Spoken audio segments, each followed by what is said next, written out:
நம்ம வீட்டில் மொத்தம் 2 மாடு இருக்குது. ஒன்று செவல மாடு, இன்னொன்று மயில மாடு. செவல மாட்டை பொறுத்த வரைக்கும் காலையிலேருந்து சாயந்தரம் வரைக்கும் நான் பார்க்கலாம். ஆனால் கறக்கும்போது மட்டும் கிட்ட போகக்கூடாது.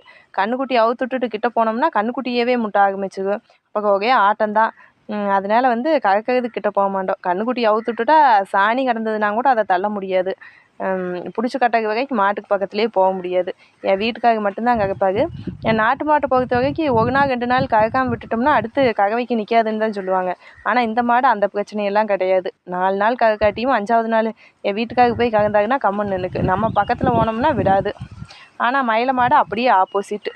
யார் வேணுனாலும் கறந்துக்கலாம், ஒன்றும் பிரச்சனை இல்லை. அது கம்முன்னு நின்றுக்கும்.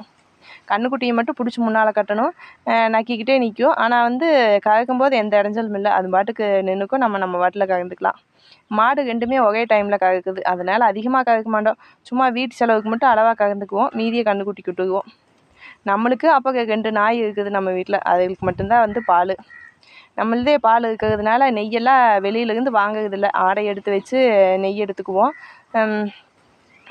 15 நாள் 20 நாளுக்கு ஒரு டைம் தான் வந்து நெய் எடுப்போம். அதனால் நெய் எப்போவுமே கொஞ்சம் அதிகமாக தான் இருக்கும்.